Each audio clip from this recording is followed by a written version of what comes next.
Why am I a doctor?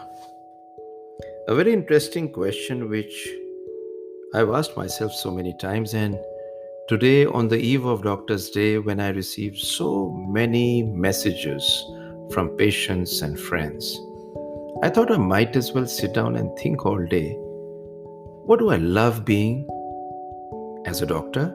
And why do I do what I do? So, I'm Dr. Sunil Jindal. I'm a reproductive medicine specialist. My parents were doctors, my wife is a doctor, my daughter is a doctor. So I thought, might as well share something about it. So I love being a doctor for so many reasons. First of all, it's an honor to be trusted. And it's an honor to be trusted by other human beings for their health and well being. People trust us with the most personal and intimate matters.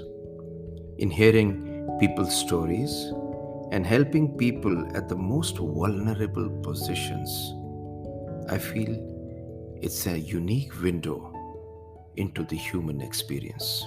In fact, a friend of mine used to say that to be trusted is greater than to be loved. And it's so powerful.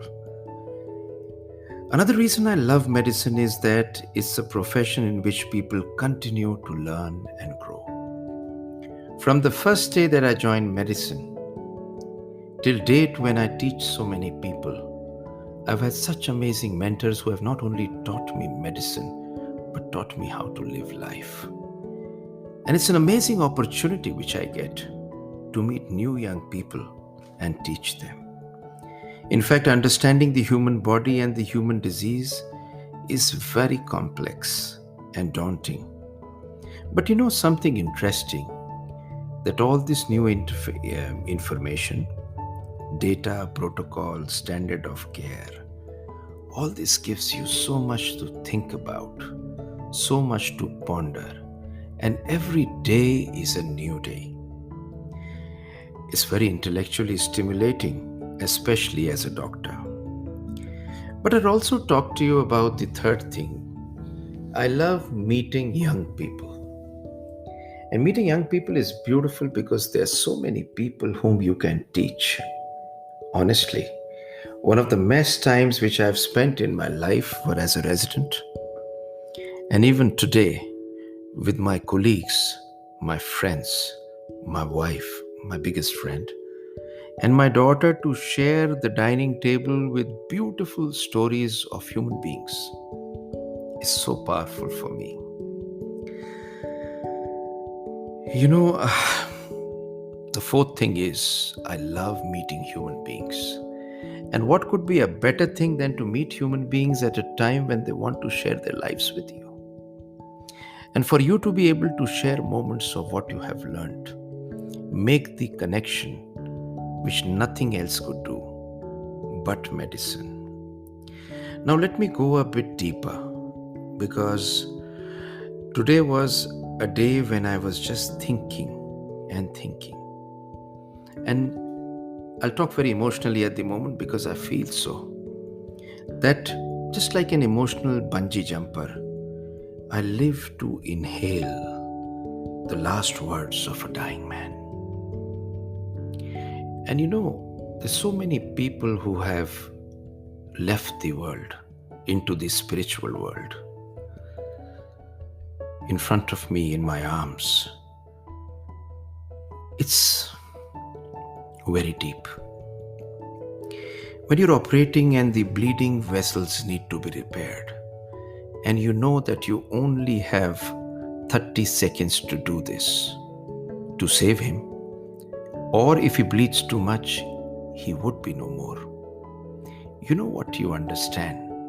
Something which one of my mentors said, failure is not an option. And to work in the area where failure is not an option is very powerful. Stressful, but powerful. When I found the only sperm available after 2 hours to make him a father, which is the most valuable thing which you give to a human being, I get that feeling. The first cry of a newborn baby.